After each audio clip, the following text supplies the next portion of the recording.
I'm Matt Gilhooly, and this is The Life Shift, candid conversations about the pivotal moments that have changed lives forever.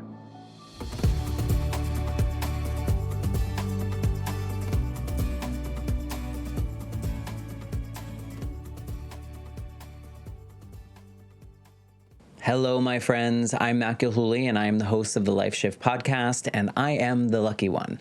I am the person that gets the opportunity to speak to all these amazing guests, and I'm forever humbled that everyone that's been on the show has trusted me with their story, and a lot of these stories are deeply personal. A lot of them are tragic or have tragic moments in them, and I think, what I love about the Life Shift podcast is, sure, some of these events are really hard to hear and experience, but I do find that every episode ends in some kind of inspirational way of hope and what we've learned as humans through the experiences that we go through. If you are a regular listener of the Life Shift podcast, or if you've never listened, what I like to do at the end of the story is kind of ask my guests if they could go back to that person right before their life shift moment, what would they say? And for some people, I ask for advice for people that are going through something similar. And sometimes I ask just a random question that's in the similar vein. And so this is one way that I get to hear what someone would say to that person, knowing full well it's not possible, with the intention of anyone listening that might be going through something similar or a similar experience, they have the opportunity to hear maybe some inspirational words or something that resonates with them so that they feel a little bit less alone in their experiences. I just want to say thank you to those of you that have been listening. So I hope you leave this episode feeling inspired. So thank you, and I hope you enjoy listening to this recap episode of the responses to, if you could go back to that person right before your life shift moment, what would you say? I think I'd sit down and have a beer with him and probably just make a few jokes. But I would tell them just have faith in yourself. Keep moving forward. Keep moving forward. Keep believing. There is a meaning to all this madness, and whatever you're searching for will find you. You're not going to find it. It will find you. Just believe it, and that's about all I could say. And here, have another drink. I'm getting a little teary-eyed thinking about it. I think what I would tell her, because I'm envisioning myself just slumped over the desk. I think the word like congratulations is just coming up for me. Like, good for you for just letting it out, saying the words, putting it out there. I didn't know what was going to come next.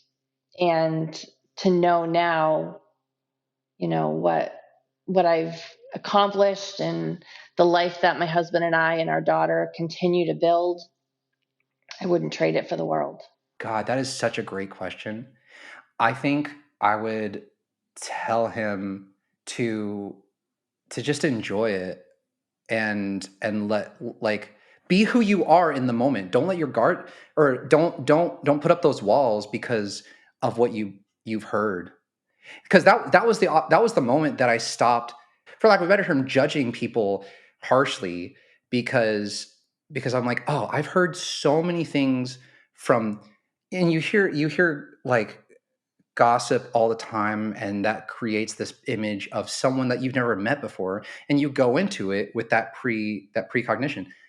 And that was the moment that I was like, oh, I'm wrong often, and people are wrong often, and you should, and regardless of who that person is to other people, you should still have compassion and love that person. So be who you normally are.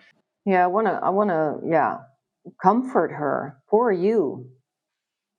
Poor you. You believed your thoughts. And, because I was going in my mind about, oh my God, you see, I'm not good at anything. Oh my God, you see, I'm a bad mother. Oh my God, you see, I cannot do anything. Oh my God, I'm a terrible person. I don't know what I said. It was so horrible. You see, I'm so spoiled. It was, and I just wished for her, need a hug, you poor girl. This is, it's so many things. Like, look, all part of a bigger story. This is a moment in time. The story is not over. don't lose your faith, and shorten the field, which is something that I did then in terms of just like, just take things day by day, keep your circle tight in terms of the people that you'll confide in and you truly trust. If you're blessed to have family, go to your family. Then widen that a little bit with some friends that you truly trust. Find a good church that you could get plugged into. If you could find, whatever that is, like someone, a leader, a pastor, a priest, whatever that is. Like I did that, and I'm glad I did. And I would say that to this same Bryant back then. You have no idea, like how close. Like the brighter days are closer than what you might realize right now, because you only see darkness. I would probably just continue to say, like, it's going to be okay. I know you can't see it right now, but you need to trust the process. Every body is different. Everyone heals differently. Everyone reacts to everything differently. That's the issue with medicine, right? No one can give you a definitive answer because no two people are alike. So what I think I would just tell her is, you got this. You are stronger than you ever could have imagined.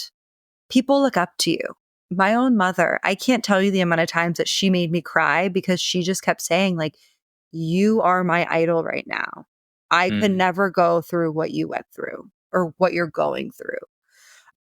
And I would just tell her, like, you're strong. You're a strong ass woman. You got this, girlfriend.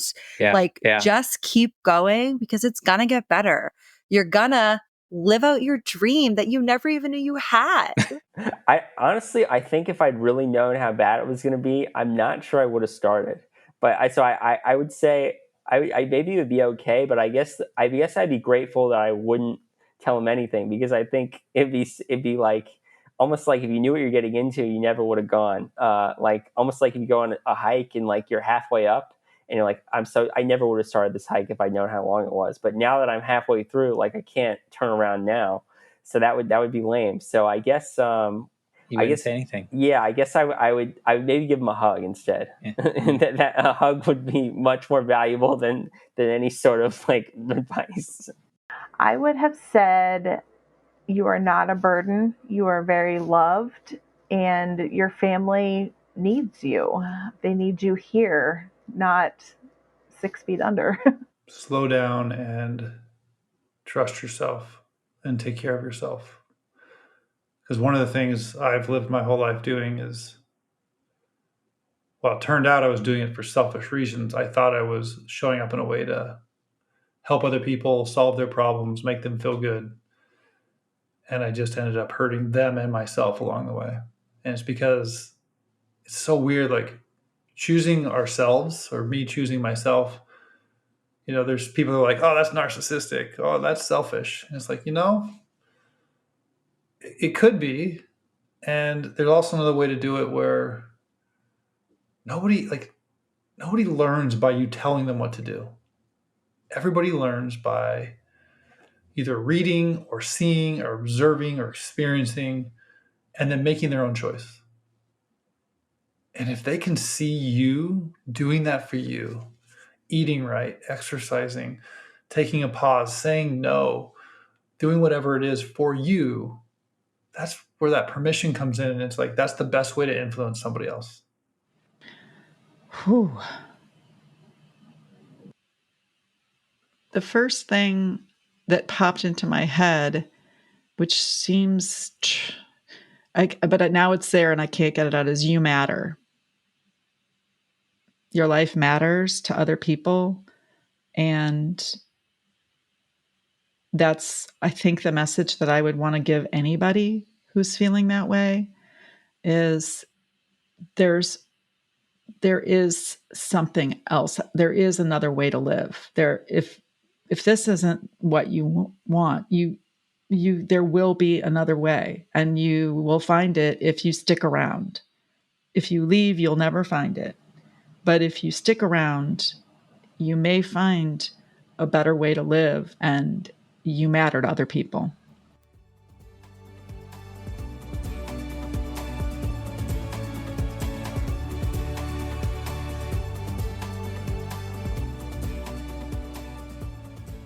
For more information, please visit www.thelifeshiftpodcast.com.